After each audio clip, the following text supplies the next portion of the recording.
Hola, ¿qué tal? ¿Cómo están? Les damos la bienvenida a una nueva edición de Café Zoom. Hoy nuestro invitado es Atilio Borón, politólogo y sociólogo. Es doctor en Ciencias Políticas por la Universidad de Harvard y autor de diversos libros de ciencia social y filosofía, además de una de las voces de referencia en América Latina. Nos recibe en su casa, en Buenos Aires.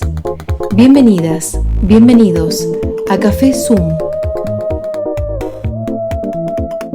Yo diría que en general hay mucha continuidad en la política de Estados Unidos hacia América Latina, de forma tal de que esa excitación que normalmente aparece cada vez que hay un cambio de presidente, sobre todo si es bueno un demócrata y sobre todo si es afroamericano, como fue el caso de Obama, se crean muchas expectativas que luego dan lugar a profunda frustración.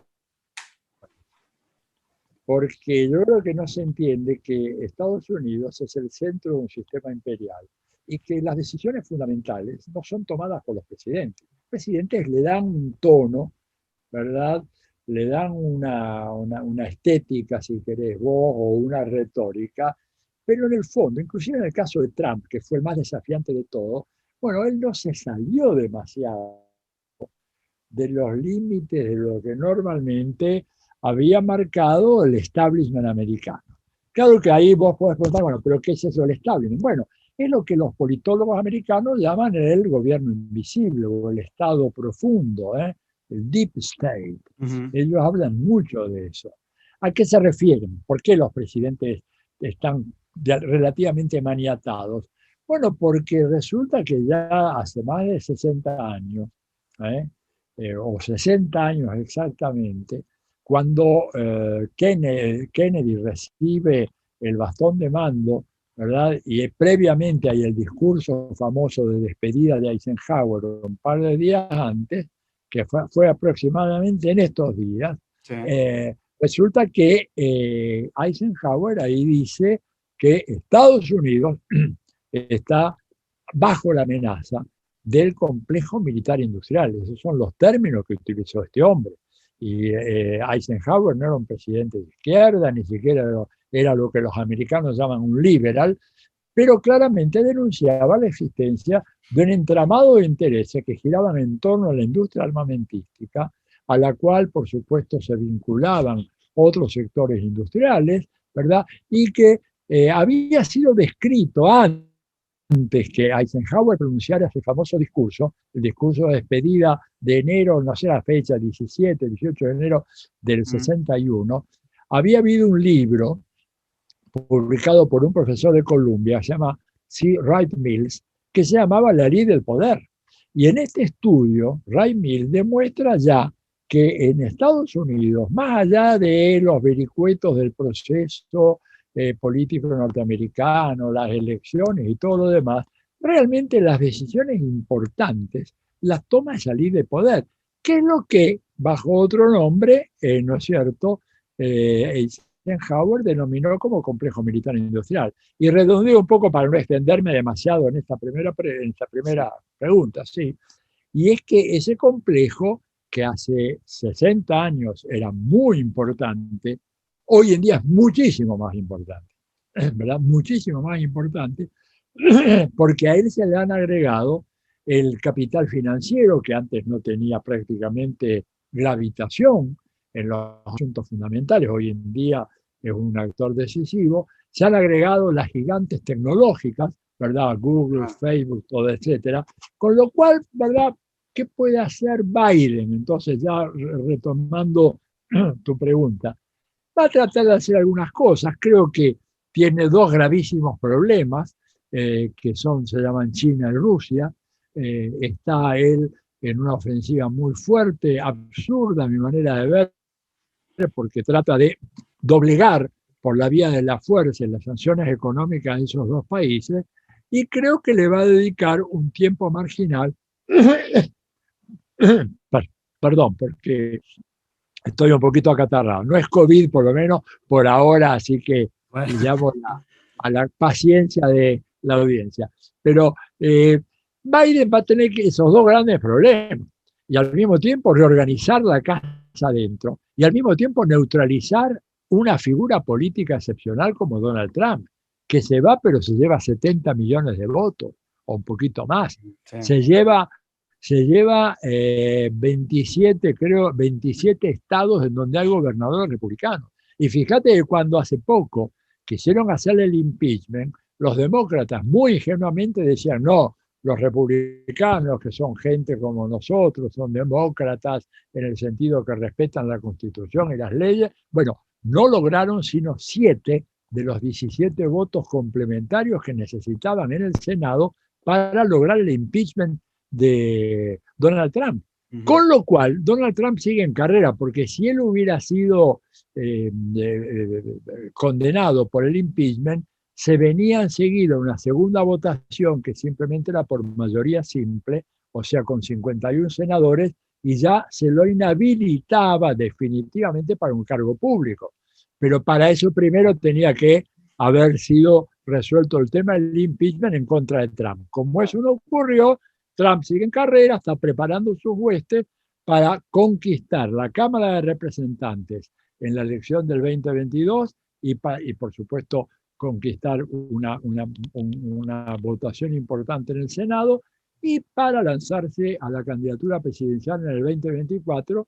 Y el problema fundamental que puede encontrar es sus años, su salud, que de acá a 4 años podría verse un poco resentida. Entonces, en ese marco, Biden, digo, ¿qué puede hacer? A ver, y le sintetizo ahora, algunos gestos de relajación en relación a la brutalidad del bloqueo en contra de Cuba, en parte porque Obama le ha dicho, mirá, vos fuiste vicepresidente mío durante 8 años, hicimos el acuerdo con intercambio de embajadores con Cuba, tratar de restablecer algo de eso, recuperar algo de eso.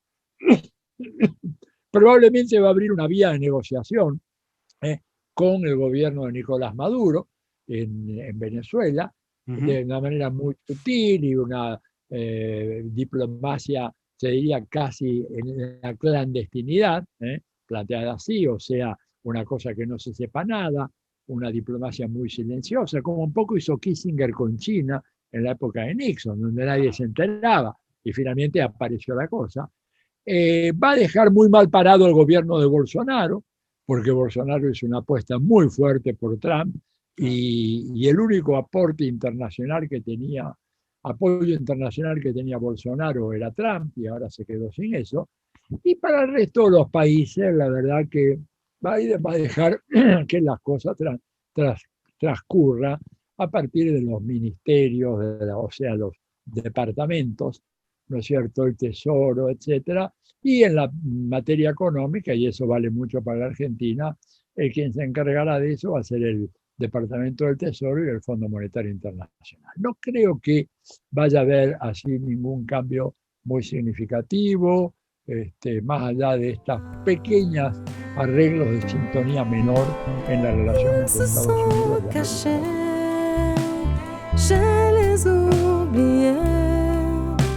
mais ils reviennent de temps en temps d'avoir. Mais les 60 minutes Estás evocando el discurso de sont en Eisenhower, fin de journée. la descripción que hiciste Un temps qui sobre passe los trop vecinos. vite. Pintás a la democracia Avant d'aller se como algo coucher. hueco. ¿Qué papel tiene la democracia en una sociedad si en realidad no ejerce como tal? Mira, hay dos cosas. Primero, hoy en día la democracia está pasando por una crisis fenomenal, ¿verdad? Porque ha sido capturada por los grandes intereses económicos y por lo tanto tenés gente como Jeffrey Sachs, que no es precisamente un intelectual de izquierda, economista del establishment, ¿verdad? Bueno, pero Sachs hace ya varios años que viene diciendo que hablar de democracia para referirse al sistema político de Estados Unidos es un error porque es un sistema en donde prevalecen sin el menor contrapeso los intereses de una minoría adinerada. Entonces, Sachs dice lo más acertado es hablar de una plutocracia en Estados Unidos. O Ajá. sea, él se adhiere de alguna manera a la tesis que venían teniendo Howard Zinn, lamentablemente fallecido ya, Noam Chomsky, ¿no es Ujú. cierto? Michael Parenti, Jim Petras y toda esa gente que nunca dijo. Y además yo agrego algo de mi cosecha, y es que producto de toda esa discusión acá en la Argentina con los pseudo republicanos que tenemos acá en este país, ¿verdad? En donde yo les digo que el modelo que ellos tienen, que es Estados Unidos, bueno, lean la Constitución de Estados Unidos, porque esta gente habla sin conocer. Y en la Constitución de Estados Unidos, ni en el texto original, ni en ninguna de las enmiendas posteriores figura la palabra democracia. Y esto no es una ausencia irrelevante, es un dato decisivo, ¿verdad? ¿Y por qué? Bueno, porque yendo a los padres fundadores, como le llaman con mucha veneración en Estados Unidos, ni Washington, ni Jefferson, ni Franklin, ni Hamilton, ni ninguno de ellos creía que Estados Unidos tenía que organizarse como una democracia, Ujú. sino tenía que ser una república dirigida por la gente de bien, los propietarios, ¿verdad? O sea, estamos hablando de los empresarios industriales y los comerciantes, sobre todo en el noreste. Estaba todo el tema del sur, en donde obviamente si había un compromiso, era un compromiso con los esclavócratas, o sea, con los dueños de esclavos. De Claro. manera que de ninguna manera en la intención de la Constitución de los Estados Unidos figura el proyecto de que esto sea una democracia. Y luego cuando se mira todo el tema del voto optativo, el voto en un día laborable, los requisitos, las inscripciones, el carácter burocrático, las trabas que tiene convertirse en un votante en los Estados Unidos, es obvio que el interés es que participe la menor cantidad de gente posible y que los que lo hagan, bueno, sean gente de bien. Entonces, la democracia, evidentemente, en Estados Unidos está en un problema muy serio, lo está también en los países europeos. Hay un ejemplo eh, tremendo que es el caso de la elección, ese plebiscito que convocó Alexis Tsipras en medio de aquella crisis económica fenomenal en Grecia, en donde él le preguntó al pueblo, al electorado griego, si estaban de acuerdo en aceptar las imposiciones y en la estructura de reestructuración económica de Grecia que proponía el Banco Central Europeo y la Comisión Europea. 62%, 62%, casi 2 de cada 3 en Grecia dijeron que no estaban de acuerdo y ni bien terminaron las elecciones hubo un llamado telefónico de Angela Merkel citándolo de inmediato. Al día siguiente que se presentara en Bruselas, ahí se encontró, creo que con la propia Merkel, el presidente del Banco Central Europeo, el director de la Comisión Europea, le dijeron, o usted aplica este programa o lo sacamos del euro, vuelve a su dracma, que es una moneda que no sirve Sí, absolutamente claro. para nada, y Grecia se hunde en el mar Egeo. Así que usted decida. Esto es lo que es la democracia, ¿verdad? En Europa o en Estados Unidos. Imaginémonos acá en América Latina, democracias sostenidas por grupos oligárquicos y por una alianza con los grandes medios de comunicación y poderes judiciales profundamente corruptos. Después quería hablar de los medios de comunicación, pero hace unas semanas se vio la noticia de que había comenzado el agua a cotizar en bolsa, o sea, transformar en una commodity. ¿Cómo pensás que puede influir en nuestro futuro, el de nuestros hijos, tal vez, o de nuestros nietos, esta novedad? Yo creo que es una pésima noticia, ¿verdad? Habla del carácter absolutamente inhumano del sistema capitalista, ¿verdad? Porque si el agua, condición fundamental de nuestras vidas, ya es un objeto de mercantil, cuyo precio va a estar fijado por las leyes de la oferta y la demanda y los cálculos especulativos que hacen los bandidos que manejan Wall Street, esto pone la civilización en peligro, sobre todo cuando sabemos que hay una parte muy importante de la humanidad que carece de acceso al agua, ¿verdad? Y este es un problema gravísimo, de manera tal que yo quiero creer que esto va a ser algo que no va a prosperar mucho, que rápidamente en los próximos años va a haber una rectificación.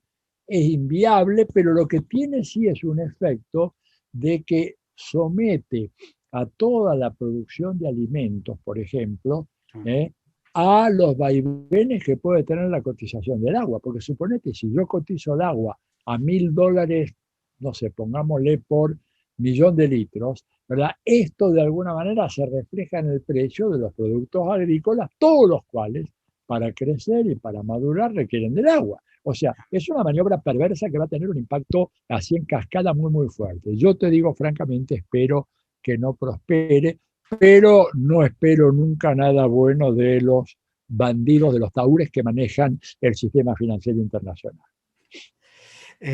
Atilio, no solo en Argentina, sino en muchos otros países, en España se está dando, bueno, en muchos países se está dando una convivencia forzada de un pensamiento como a dos aguas. Es decir, si uno está de este lado de la línea divisoria, acepta todos los mandatos de esa parte, y si está del otro lado, exactamente. ¿Lo ves así vos también? ¿Cómo se puede desarrollar una sociedad donde el enfrentamiento es tan encarnizado y hasta ciego? Yo digo ciego, sí. Bueno, lo que pasa es que lo que se ha producido es la maduración de contradicciones cada vez más profundas en el desarrollo del capitalismo. Contradicciones que de alguna manera desmienten las perspectivas rosadas y optimistas que había en el pasado, en el sentido de que, bueno, a medida que avanzara el proceso de expansión mundial del capitalismo y que éste se profundizara allí donde ya estuviera implantado, todas las sociedades iban a ser sociedades cada vez más armónicas, cada vez con sectores medio más importantes y en donde la distancia entre ricos y pobres se iría a reducir significativamente. Esto era verdaderamente una visión rosada, ilusa, optimista, si yo pensara mal, ¿verdad? Diría propagandística del capitalismo, porque sabemos que efectivamente esto no ha funcionado así, que esa no es la manera como funciona el capitalismo. Uno no hace falta remitirse a la obra de Marx y Engels y los clásicos del marxismo, en donde esto estaba absolutamente claro, pero inclusive en los tiempos recientes, las obras de un economista francés, Thomas Piketty, ¿verdad? Ha liquidado, para mi manera de ver, la discusión, no siendo el marxista, pero él demuestra con datos absolutamente inobjetables e irrefutables cómo a lo largo de 200 años el desarrollo de las economías capitalistas ha profundizado la desigualdad, la inequidad dentro de los países y en el sistema internacional. Y bueno, en los últimos informes de Oxfam a la conferencia de Davos, de los grandes capitales y las grandes empresas internacionales, demuestran otra vez que ese famoso 1% ya detenta más riqueza que prácticamente el resto de la humanidad. Lo cual habla de que en un contexto como eso es obvio que va a haber polarización política, porque algunos van a decir, bueno, no, hay que esperar, un poco lo que se dice en América Latina, no hay que ser impacientes, estamos transitando por el valle de la transición, pero una vez que lleguemos al otro lado ya vamos a hacer economías desarrolladas como lo son las economías europeas. No te dicen Estados Unidos, porque Estados Unidos es la superpotencia, pero podemos llegar a ser como España, como Francia, etcétera, cosa que no ha sucedido ni va a suceder. Esto, digamos, desgraciadamente, en el marco del capitalismo no tenemos alternativas, tenemos que salir del sistema. Saliendo del sistema, y si esa salida se produce en un marco internacional, ¿verdad? Y creo que la pandemia de alguna forma crea algunas condiciones como para que eso ocurra, bueno, ahí se podría pensar en otro esquema. Pero mientras tanto, tenemos que habituarnos a convivir con sociedades muy polarizadas, con un conflicto político muy fuerte, con una derecha que adquiere rasgos cada vez más neofascistas en todo el mundo, y una izquierda que todavía está a la búsqueda de su estrategia de acción colectiva, que de alguna manera la tenía en el pasado, pero que bueno, las transformaciones que han sufrido las sociedades contemporáneas obliga a replantear muchas de las tesis tradicionales. Por ejemplo, hoy en día cuando uno piensa la estrategia de la clase obrera, tenés que entender de que en realidad la clase obrera, tal como está en el imaginario clásico de la izquierda, era un sector formado por señores y señoras que iban con un mameluco, con un, ¿verdad? Un mono, como le dicen en España, a trabajar, hacer trabajos manuales. Hoy en día se ha producido la enorme expansión de una masa de trabajadores asalariados, porque desde el punto de vista teórico, lo que define una clase explotada es el hecho de que tenga que vender su fuerza de trabajo en el mercado para poder sobrevivir. Y entonces resulta que hoy en día esa masa es inmensa, básicamente se calcula, algunos cálculos que hizo Samir Amin hace unos años, o François Autard, hablaban de unos 3.000 millones de personas que están en esas condiciones. Y entonces ya la estrategia para ver cómo es que esas personas logran unificarse en una cierta forma de organización política, movimiento social, y cómo debaten una estrategia de conjunto es mucho más compleja, pero al mismo tiempo nos da una potencialidad de transformación social muy grande porque somos la gran mayoría de estas sociedades, ¿verdad? Y agregarle a todo esto las nuevas tecnologías que de alguna manera potencian, empoderan a esos sectores, porque antes, por ejemplo, y cierro con este ejemplo, coordinar la lucha contra los transgénicos, promovidos por Monsanto, hoy en día por la Bayer, que es la dueña de Monsanto, sí. Los países de África, Asia, América Latina, era muy difícil. Hoy en día, con esta tecnología que tú y yo estamos utilizando, es absolutamente fácil, se puede hacer. Sí. Podemos hacer las clases subalternas lo que antes era privativo tan solo de los sectores adinerados de las grandes empresas, que ellos sí podían tomar un avión particular, reunirse en Davos o reunirse donde sea, en Frankfurt o en New England, Estados Unidos. Ahí tener esta conversación y que la vea cualquiera, que pueda verla cualquiera. Absolutamente. En cambio ahora también nosotros podemos hacer eso. Entonces, en ese sentido, estamos viendo las posibilidades que plantea esto que he dado yo en llamar el asociativismo digital, que es lo que permite la coordinación de grandes actores sociales que no tienen posibilidades de juntarse, pero que a partir de estas nuevas tecnologías pueden desarrollar estrategias comunes de lucha contra adversarios como el gran capital, que está altamente organizado y profundamente intercomunicado. Entonces, creo que ahí hay una brizna de esperanza que me gustaría cultivar y que creo que es lo que puede ser, bueno, lo que nos permita salir de esta pandemia tal vez en una dirección correcta.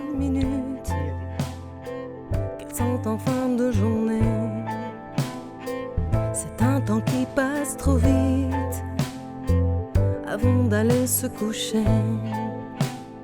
Y Atilio, ¿pensás que la salida de la pandemia va a traer algún tipo de acomodamiento social o reforma social? Bueno, mira, la pandemia ha cambiado muchas cosas y ha profundizado algunas que estaban en marcha, ¿verdad? Por ejemplo, la creación de eso que una autora inglesa muy brillante, Ursula Hughes, hace ya casi 20 años, llamó la creación de un cibertariado. Cibertariado en lugar del proletariado. Y cuando ella lo planteó en su libro, se llama The Making of Cybertariat, al principio, esto fue el libro del 99 o del 2000, al principio de este siglo, generó muchas suspicacias, muchas dudas, incluso muchas críticas burlonas, pero hoy en día los hechos le dieron totalmente la razón a Úrsula. O sea, el teletrabajo vino para quedarse. Sí. El teletrabajo que hace que, por otra parte, se debilite la acción sindical. Esto no es casual. O sea, aunque se pueda volver al trabajo presencial, las grandes empresas que tienen centenares o miles de trabajadores, sobre todo trabajadores de cuello blanco, o sea, administrativos, la estrategia que ya han anunciado y que ya están implementando es quédense en sus casas. Quédense en su casa, inclusive le damos un pequeño aumento, ¿verdad? Para que se queden en sus casas, para que paguen el abono de la internet o del gasto excesivo en calefacción o en aire acondicionado. No vengan acá, porque ellos se ahorran enormes costos, ¿verdad?, de alquiler o de utilización de grandes espacios, Sí. más los costos de vigilancia de esos espacios, más los costos de, el aseo, mantenimiento, etcétera. Todo eso, ellos se lo ahorran y lo transfieren a los trabajadores. Pero además hay una ventaja adicional. Ya los trabajadores no son quienes son colegas. Pueden saber de algunos, los más conocidos, de su núcleo más cercano, pero ¿quién sabe quiénes son los colegas de Berkshire Hathaway, por ejemplo, una de las empresas aseguradoras más grandes del mundo? Digo, deben conocerse 10, pero hay 5.000 empleados ahí. Claro, ¿Y claro. cómo se van a sindicalizar? Ah, no, no van a poder. No tienen ni idea quiénes son, ni cuánto ganan, ni hay un convenio de trabajo colectivo, no hay paritarias, no hay discusiones salariales colectivas, no hay seguros de salud. Digo, hay un tema que con esto puede venirse la precarización laboral, salvo que, y esta es mi apuesta, a que los movimientos sociales y los grandes sindicatos avancen en una pelea muy, muy fuerte para preservar algunas de las conquistas históricas y profundizar las que aún están pendientes, porque caso contrario, te digo, el proyecto del gran reinicio del capitalismo, que lo anunciaron ahí en Davos hace menos de un mes, el gran reinicio del capitalismo, el gran relanzamiento del capitalismo, es un capitalismo recargado. ¿Recargado en qué sentido? Debilitamiento de los factores que hicieron posible el famoso estado de bienestar en Europa. O sea, menos sindicalización, menos participación política, menos derecho. Señor, si usted quiere que su salud sea cuidada, bueno, compre un seguro de salud. Si usted quiere disfrutar de sus años de ancianidad, cómprese un seguro de pensión, etc. Este es un poco el proyecto que esta gente tiene y que solo podrá ser frustrado si se organiza una fuerte resistencia popular. Y en eso estamos, y por eso la pandemia ha generado todas estas condiciones y esta incertidumbre que ojalá que se resuelva por la vía positiva. Para ir terminando, porque se nos acaba ya el tiempo, pasamos en Argentina, pasamos el 2001 y apareció una frase que resonaba, que se vayan todos, decían. Y hoy, 20 años después, más o menos, exactamente 20 años después, están más o menos las mismas caras. ¿Vos pensás que la clase política nos debe una autocrítica en Argentina? Absolutamente, pero no la va a hacer. No la va a hacer. O sea, es absolutamente ilusorio. Mira, yo te voy a decir algo que nunca lo dije en público, pero que creo que a partir de tu pregunta vale la pena que lo exponga. Cuando terminó el gobierno de Raúl Alfonsín, 6 meses antes de lo que debía ser el mandato presidencial, ustedes recordarán, en medio de saqueos y Sí, claro. Poco tiempo después yo lo voy a visitar, le pido una entrevista. Yo no lo conocía, mejor dicho, lo había visto una vez en un seminario internacional muchos años antes, pero nada más. Le pido una entrevista, él fue muy amable, me dijo, sí, cómo no, venga, y conversamos. Bueno, ahí la entrevista giró en torno a las grandes dificultades que tuvo en su gobierno, cómo le quebraron la mano, el proyecto de él de crear un club de deudores para negociar mejor la deuda externa, la presión brutal de Estados Unidos y de los grupos capitalistas más concentrados en la Argentina, la ofensiva permanente de los medios, bueno, toda la amenaza de nuevos golpes militares, la iglesia en contra por el tema del divorcio, etc. Y entonces yo, medio ingenuamente, al final dije, bueno, usted presenta un panorama realmente muy, muy importante, muy esclarecedor para nuestros compatriotas. ¿Va a haber alguna autocrítica dentro del radicalismo? Y él me dijo, mire, Borón, en nuestro país cualquier autocrítica se convierte en antropofagia. Así que olvídese del tema. Y esto, fíjate que se aplica también, no solamente al radicalismo, que no se hizo la autocrítica en este momento, no se le hizo después la Alianza, no se le hizo el frepaso, los restos del frepaso, no la hizo el kirchnerismo cuando perdió la elección del 2015, que era una elección que no se tenía que perder y sin embargo se perdió. O sea, desgraciadamente yo no confío para nada en la autocrítica de la clase política y mucho menos creo que el Poder Judicial en la Argentina, que ha sido corrompido de una manera hasta niveles indecibles, diría yo, a partir del gobierno de Carlos Saúl Menem, ¿verdad? Recientemente fallecido, no creo de ninguna manera que ese Poder Judicial se vaya a hacer una autocrítica, como tampoco la creo los políticos, y que se depure y que saque a los elementos corruptos y bandidescos que hay en su seno y tengamos un poder judicial como deberíamos tener. Por supuesto, lo mismo cabe en relación a los medios de comunicación, que también deberían hacerse una profunda autocrítica, porque vos tenés los mismos figurones que aparecen permanentemente en la televisión, en la radio, en la prensa escrita, hoy aceptando la vacuna rusa y hace 2 meses decían de que esa vacuna introducía, te inoculaba el virus soviético. O sea, gente que no tiene realmente ningún empacho en decir cualquier mentira, aún aquellos que aparezcan como los más razonables, los más apuestos, los más dialoguistas, son realmente una pandilla de embaucadores profesionales corruptos que dicen lo que les mandan las clases dominantes. Atilio Borón, muchas gracias con este cierre contundente por compartir este tiempo de Café Zoom y muchas gracias por conversar con nosotros. No, gracias a vos, me he sentido muy a gusto, así que hasta muy pronto. Igualmente, hasta pronto, un abrazo. Il est 16h moins le quart sur l'horloge de la gare. Les pieds d'une femme s'accélèrent, le train ne l'attendra pas. Toutes les journées se ressemblent comme des trous qui bouffent le temps.